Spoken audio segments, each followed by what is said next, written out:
terhormat bapak-bapak, ibu-ibu, salam Pancasila. Bapak-bapak, ibu-ibu yang melihat video saya ini, tolong jangan lupa subscribe, like, dan di-share. Sifatnya gratis.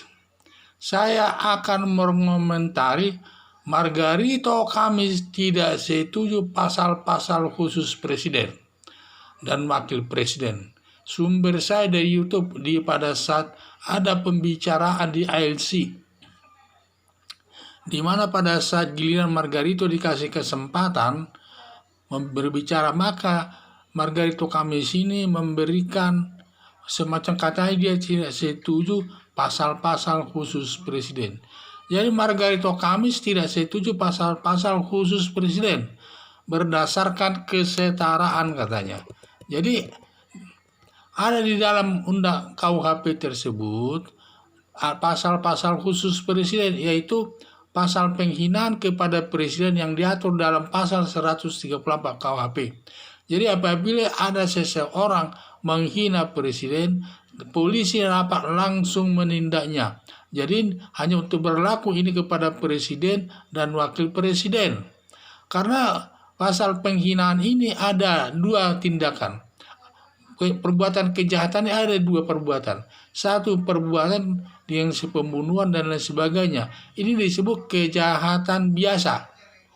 Sedangkan kejahatan penghinaan adalah yang disebut kejahatan penghinaan yang menyakiti hati orang lain. Ini diatur dalam pasal 310 KUHP.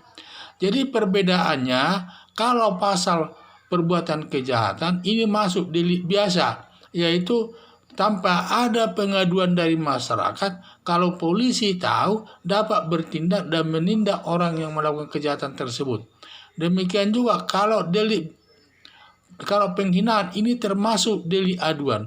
Jadi yang berhak mengadukan itu adalah orang yang disakiti. Tidak boleh diwakilkan yang mengadukan baik lewat pengacaranya atau siapapun.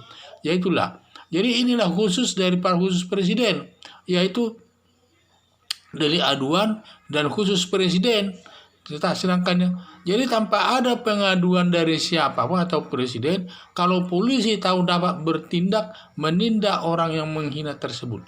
Sedangkan delik umum itu yang biasa, yang katanya persamaan hak, harus ada persamaan hak semua orang, kata Margarito Kamis, yaitu pasal 310 KP. Siapapun yang melakukan penghinaan, maka yang dihina itu dapat mengadukan perkaranya ke polisi.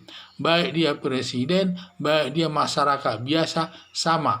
Jadi Margarito Kamis ini hanya menyetujui masalah delik aduan itu hanya delik yang diatur dalam pasal 310 KUHP.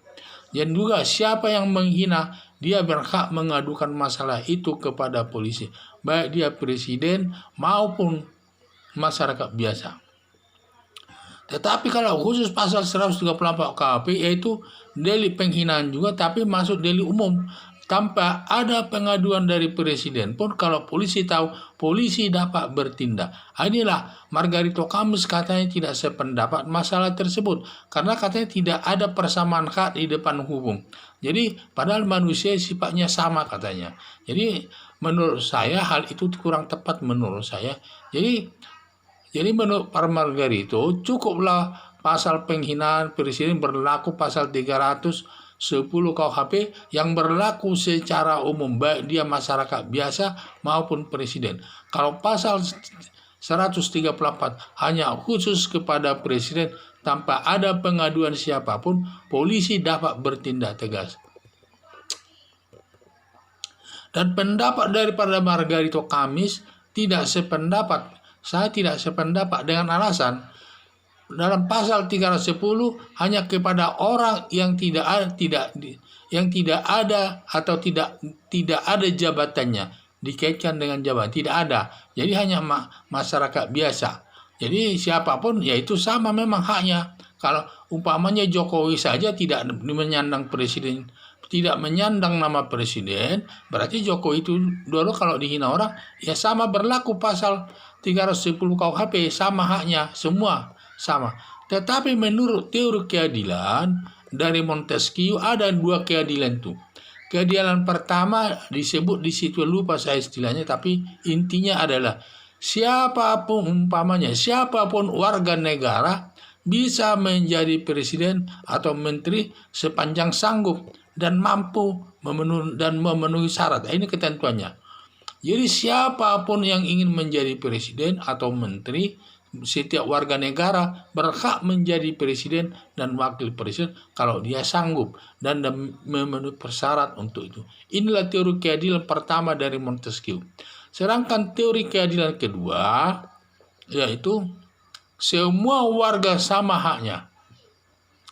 Semua warga sama haknya, yaitu umpamanya ada pembagian beras miskin. Maka semua warga miskin di daerah tersebut dapat jatahnya beras tersebut. Umpamanya satu orang 5 kilo, semua harus dapat yang namanya tercatat seorang orang miskin.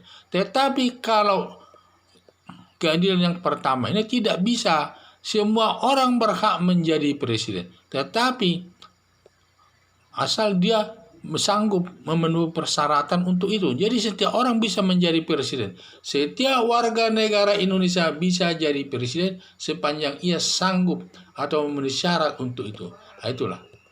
Jadi berdasarkan teori keadilan tersebut, maka presiden dibuat pasal khusus untuk presiden dan wakil presiden dengan fasilitas lainnya. Karena orang kalau sudah terpilih jadi presiden, siapapun orangnya, kalau sudah terpilih sebagai presiden berarti dia sanggup memenuhi syarat untuk itu, maka fasilitas yang lain pun banyak diperolehnya, termasuk pengawalan nanti kalau dia pergi kemana-mana, dan juga nanti dia berhak menempati istana negara dan lain sebagainya. Banyak lagi kekhususan nanti yang diperoleh presiden itu kalau dia menjadi presiden. Jadi tidak boleh disamakan dengan masyarakat biasa. Walaupun katanya statusnya sama, hal itu tidak boleh, bertentangan, malah nanti tidak baik dalam negara itu. Jadi ini saya lihat, kalau presiden tidak ada pasal khusus untuk presiden soal penghinaan tersebut, nanti presiden tidak bisa bekerja mengatur negara tersebut. Umpamanya presiden nanti ada yang menghina di Maluku, ada yang menghina di Bandung, ada yang menghina di Medan, ada yang menghina di NTT dan lain sebagainya. Nanti kalau si presiden nanti harus mengadukannya itu secara langsung ke daerah tersebut, ya presiden tidak bisa kerja lagi. Apalagi nanti setiap sidang itu presiden harus ikut dipanggil. Karena dalam delik pengaduan tidak boleh diwakilkan lewat pengacaranya dan harus dihadiri langsung oleh presiden. Jadi itulah pentingnya bahwa presiden diberikan pasal-pasal khusus terkait dengan penghinaan tersebut. Jadi penghinaan kepada presiden masuk delik biasa. Delik biasa dalam arti tidak ada pengaduan daripada presiden, polisi dapat bertindak. Karena polisi ada di seluruh wilayah Indonesia, sehingga presiden dapat melaksanakan tugasnya untuk mengatur negara Indonesia. Sekian dan terima kasih.